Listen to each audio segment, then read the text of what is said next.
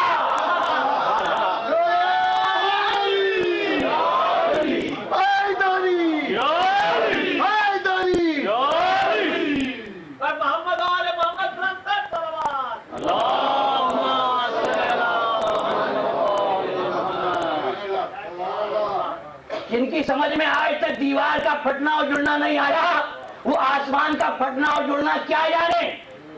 بھئی حضور نے کہا میں گیا, محدث نے کہا میں گیا, محدث نے مورخ نے کہا حضور گئے. بھئی اگر یہ سب کہتے تو آپ یقین نہ کرتے, مجھے اعتراض نہ ہوتا. قرآن نے کہا سبحان الذی, میں نے گیا.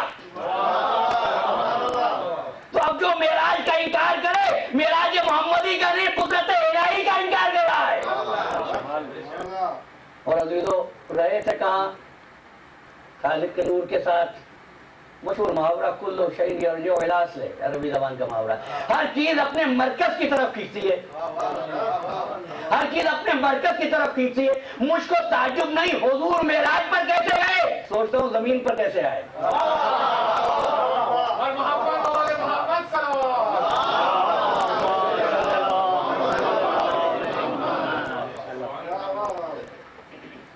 کلو شیء یرجع الی اصلہ, ہر چیز اپنے مرکز کی طرف کھینچتی ہے. جس کی جو اصل تھی اس کو اس نے اپنی طرف کھینچ لیا.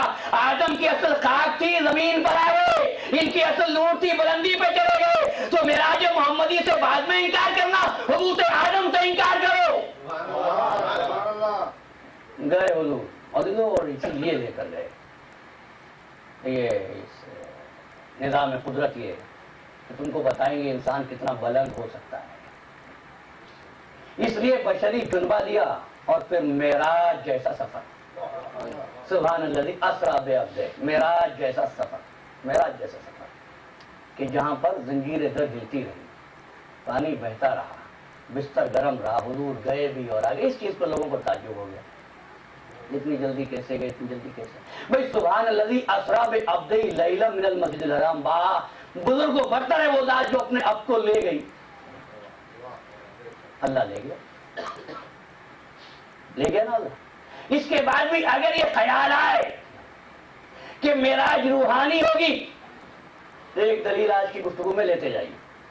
معراج روحانی ہوگی, جو حضور واپس آئے. ہم معراج پر کس شان سے گئے تھے, بس ایک جملہ اور سنیے. جب جا رہے تھے ملک ساتھ ساتھ تھا. دیکھو مقام ابدیت کو حضور کے ذریعے کتنا بلند کیا, کتنا بلند کیا. ملک ساتھ ساتھ تھا. ایک منزل آئی, ملک نے کہا بس یا رسول اللہ اب آپ اکیلے جائیں گے, میں ساتھ نہیں جاؤں گا. کہا تم ساتھ چلو جبریل. کہا نہیں یا رسول اللہ, اب مقام وہ آ گیا ہے کہ اگر ایک قدم بھی آگے بڑھا تو جل کر راکھ ہو جاؤں گا. میں کہوں گا بڑا بادہ فرشتہ, بلانے پر بھی نہیں گیا. بڑا بادہ فرشتہ, میں کہوں جبریل کیسے جل جاؤ گے. جس کے ساتھ رسول ہو وہ بھلا کہیں چلتا ہے کہاں نہیں، جو محمد کے مقام سے آشنا نہیں تھا کتنا قریب رہے. جب گئے پھر کیا ہوا؟ لقد رأى من آیات ربہ الکبریٰ، ہم نے اس کو اپنے حبیب کو رب کی سب سے بڑی نشانی دکھائی، سب سے بڑی نشانی دکھائی، سب سے بڑی نشانی. حضور تو نہیں ہو سکتے نا، حضور تو دیکھ رہے ہیں. ارے نام نہیں لیتا کہ نہیں شخصیت کا، حضور تو نہیں ہو سکتے.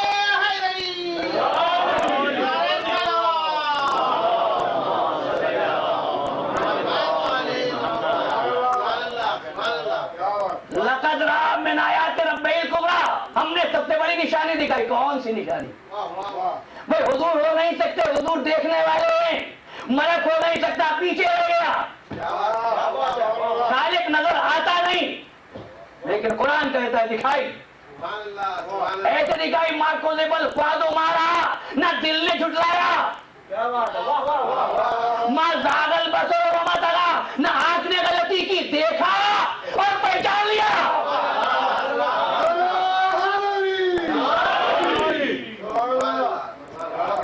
دیکھا اور پہچان لیا. عزیزو، پہچانا اسی کو جاتا ہے جس کو پہلے سے دیکھا ہوتا ہے.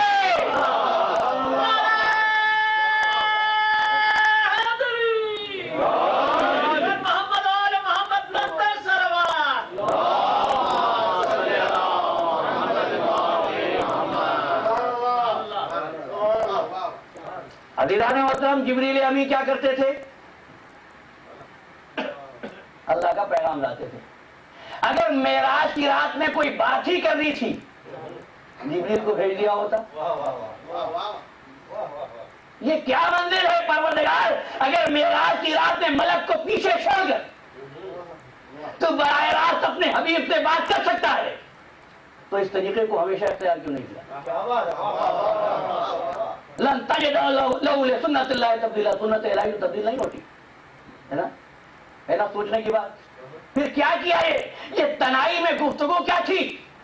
اب قرآن نے کہا وَالنَّجْمِ إِذَا هَوَىٰ مَا ضَلَّ صَاحِبُكُمْ وَمَا غَوَىٰ وَمَا يَنطِقُ عَنِ الْهَوَىٰ إِنْ هُوَ إِلَّا وَحْيٌ يُوحَىٰ. کیا ہوا معراج کی رات؟ فَأَوْحَىٰ إِلَىٰ عَبْدِهِ مَا أَوْحَىٰ. کیا وحی کی؟ فَأَوْحَىٰ إِلَىٰ عَبْدِهِ مَا أَوْحَىٰ، کی جو کی یہی ترجمہ ہے. فَأَوْحَىٰ إِلَىٰ عَبْدِهِ مَا أَوْحَىٰ، وحی کی جو کرنا تھی. تم کون ہو جاننے والے؟ کوئی ہم پر لازم ہے تم کو بتائیں؟ فَأَوْحَىٰ إِلَىٰ عَبْدِهِ مَا أَوْحَىٰ. وقت گزر گیا. فَأَوْحَىٰ إِلَىٰ عَبْدِهِ مَا أَوْحَىٰ. حضور واپس تشریف لائے. آگے بڑے لوگ تصدیق کرنے کے لیے، کوئی مصدق بننے کا شوق رکھتا ہے، کوئی مصدق بننے کا شوق رکھتا ہے. بہرحال جو کچھ بھی ہو، مجھے تفصیلات میں نہیں جانا ہے. کہا یا رسول اللہ آپ معراج پہ تشریف لے گئے، اللہ کو دیکھا ہوگا. فرمایا میں اللہ کو دیکھنے نہیں گیا تھا، میرا اللہ بلند ہے کہ نظر آئے. پھر کیوں گئے تھے؟ فرمایا اللہ کو دیکھنے نہیں گیا، آیت اللہ کو دیکھنے گیا تھا.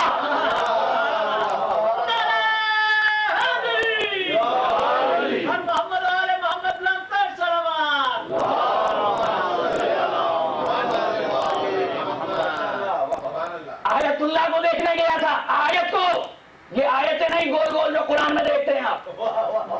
آیت اللہ کو دیکھنے گیا تھا. رسول اللہ وہ آیت اللہ کون ہے آپ کے علاوہ؟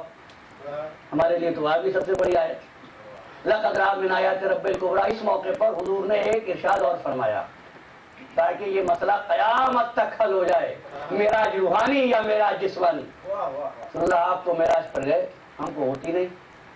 ہمارا تو ایسا بھی ہوتا ہے جو کام ہم سے نہیں ہوتا ہم اس پر یقین نہیں رکھتے ہیں، ایمان نہیں لاتے ہیں. مثلا کہا گیا کہ مولا کائنات جس وقت گھوڑے پر سوار ہوتے تھے، ایک رکعت سے دوسرے رکعت میں آنے تک قرآن ختم ہو جاتا تھا. کہ ہو ہی نہیں سکتا. کہ کیسے نہیں ہو سکتا؟ ہم سے نہیں ہوتا. معراج بھی نہیں ہوگی کیونکہ ہم کو کوئی نہیں لے کے جاتا. تو فرمایا سنو، اگر تم معراج پہ جانا چاہو، الصلاۃ معراج المومن، نماز مومن کی معراج، نماز مومن کی معراج. اب مجھے بتائیے نماز روحانی عمل ہے یا جسمانی عمل؟ اگر نماز روحانی عمل تو معراج روحانی، اگر نماز جسمانی عمل تو معراج جسمانی۔ لقد رأى من آیات رب الکبریٰ، غیر اللہ نہیں، ملک نہیں، رسول خود نہیں، جس نشانی کو دیکھا ہے وہ رسول کے بعد اس کی معرفت کی سب سے بڑی نشانی، اور وہی ہو سکتا ہے جس کی تینت اور رسول کی تینت ایک ہو، جس کی خلقت رسول کی خلقت ایک ہو، جس کا وجود رسول کا وجود ایک سے متصل ہو، ایک سے مستبد ہو۔ دنیا والے سوچ رہے اوہا الا عبدہ ما اوہا، وہی کی جو کی، جبریل نہیں۔ لوگ جبریل آتے تھے کہتے تھے یا رسول اللہ یہ پیغام پہنچا دیجئے، یا رسول اللہ یہ بات کہہ دیجئے، لیکن ایک ہی آیت ایسی ملی، ایک ہی مقام ایسا ملا، وَأَوْحَىٰ إِلَىٰ عَبْدِهِ مَا أَوْحَىٰ۔ اگر کوئی منزل پہ کسی جگہ پر آپ کو لفظ ماں کے ساتھ کچھ مل جائے، یا ایھا الرسول بلغ ما انزل الیک من ربک،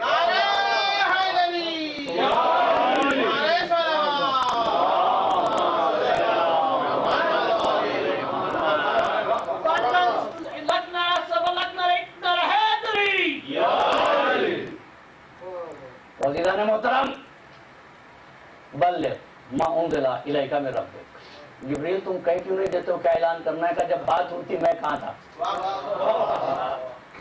گویا کہ معاملہ اتنا اہم ہے کہ پروردگار اس معاملے میں اپنے معصوم ملک کی شرکت پسند نہیں کرتا۔ علی اور جس معاملے میں پروردگار اپنے معصوم ملک کو بھی شریک نہیں کرتا، اس میں گناہگار امت کیسے شریک ہو سکتی ہے؟ عزیزان محترم، بات نورانیت محمد والے محمد کی تھی۔ وقت بہت تیزی سے آگے بڑھتا ہے، گھڑی ہے کہ رکتی نہیں۔ اب خلقتیں باقی انسانوں کی، باقی لوگوں کی یہ بنے اللہ کو پہچاننے کے لیے، باقی مخلوق بنی ان کو پہچاننے کے لیے، ان کو جاننے کے لیے، ان کے معرفت حاصل کرے، معرفت میں کمال حاصل کرے، اور ان کو اللہ کے حضور میں سجدہ کرتے دیکھ کر یہ سوچے جب محمد والے محمد ایسے ہیں تو ان کا بنانے والا کیسا ہوگا۔ اور پھر نماز پڑھتے ہوئے ان پر درود بھیجتے ہوئے سوچے یہ وہ ہیں جو فنا ہونے کے لیے نہیں آئے۔ میں نے کل کی تقریر میں کہا تھا پروردگار نے اپنی اس مخلوق کو جس کو ایسے تقویم کہا، اس کو مرنے کے لیے کب بنایا تھا؟ اس کو مرنے کے لیے کب بنایا تھا؟ یہی وجہ ہے کہ ہم دعائیں مانگتے ہیں، منتیں مانگتے ہیں، پوری ہو جاتی ہیں، دنیا والے حیران ہوتے ہیں کہ آج بھی اگر ہم حسین سے کچھ مانگتے ہیں تو مل جاتا ہے، عباس سے کچھ مانگتے ہیں مل جاتا ہے، ارے لوگ مرتے ہیں، کہیں اللہ کی رضا بھی مرتی ہے؟ جن کو خالق نے حیات دی ہو ان کو دشمنوں کی تلواریں موت کے گھاٹ نہیں اتار سکتی۔ وہ تو حیات و موت کا تصور دیتے ہیں، حیات و موت کو پہچنواتے ہیں، حیات و موت کو پہچنواتے ہیں، ورنہ انسان تو صرف یہ جانتا ہے وہ زندہ ہے، مگر زندگی کیا ہے اس کی انسان کو خبر نہیں۔ لیکن وہ جو حیات جاویدانی کے مالک ہیں عزیزو، وہ ایسے ہیں کہ راستے میں قصر بنو مقاتل پر کسی جاتے ہوئے قافلے میں بوڑھے باپ نے کہا انا للہ و انا الیہ راجعون۔ 18 سال کے بیٹے نے ہاتھ جوڑ کر کہا بابا اس وقت انا للہ و انا الیہ راجعون کی تلاوت کا سبب کیا ہے؟ کہ بیٹے میں نے سنا کوئی یہ کہتا تھا یہ قافلہ آگے جا رہا ہے اور موت اس کے پیچھے پیچھے جا رہی ہے۔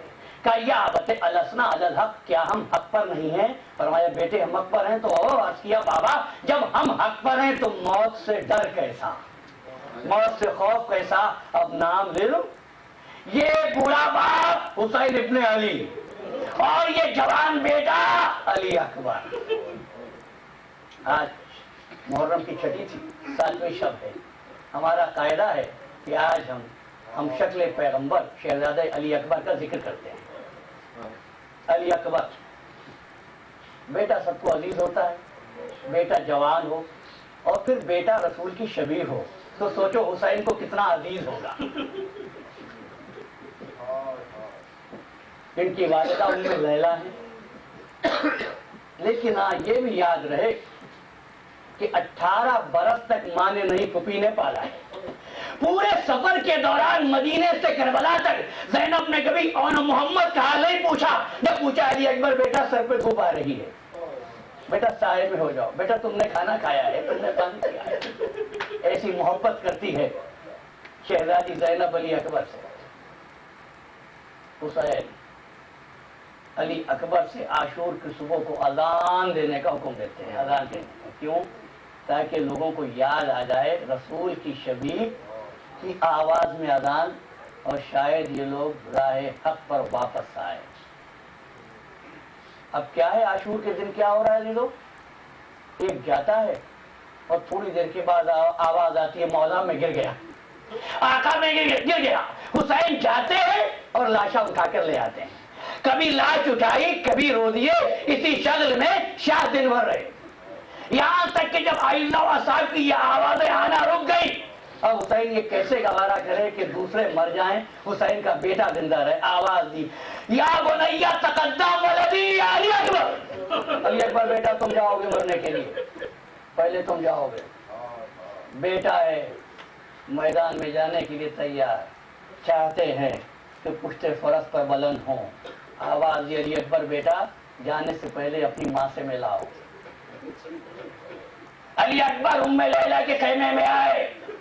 ماں نے کہا علی اکبر میں صبح سے مصلی بچھائے بیٹھی ہوں, تیری لاش آئے, تو ابھی تک زندہ ہے؟ کہ اماں سلام کرنے کے لیے آیا ہوں, میں جا رہا ہوں. ایک مرتبہ پڑھ کے سینے سے لگایا, پیشانی کو چوما, میرے لال خدا. خیمے سے نکلے, بڑے خوش تھے. یہ آل محمد کا گھرانہ ہے, موت کو سینے سے لگانے والے اللہ کے ولی, بڑے خوش تھے. حسین نے آواز دی, علی اکبر ماں سے رخصت ہو لیے, 18 برس تک پھوپھی نے پالا تھا.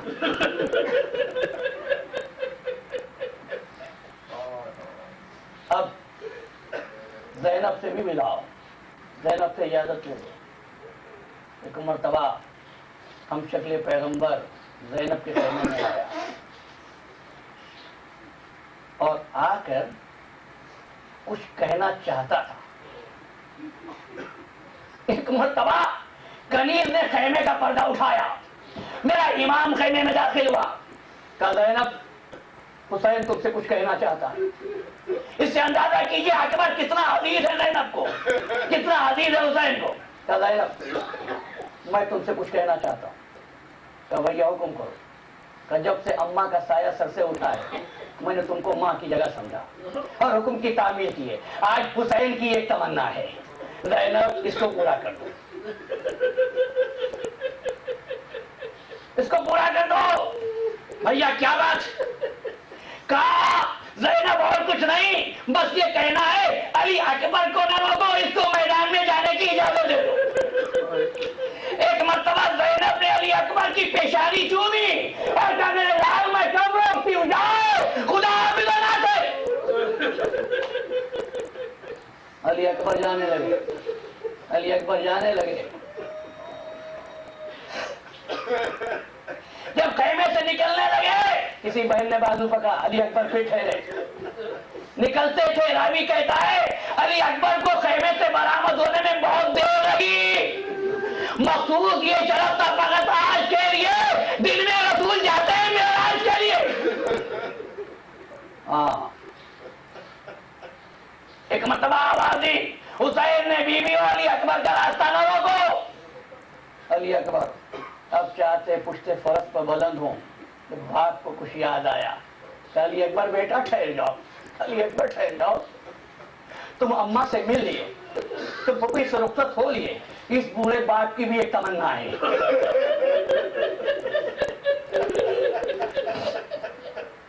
اپنے خیمے میں لے گئے, صندوق کھولا, نانا کی ہوا نکالی, دوش پر ڈالی, نانا کا ہمامہ نکالا, سر پر رکھا.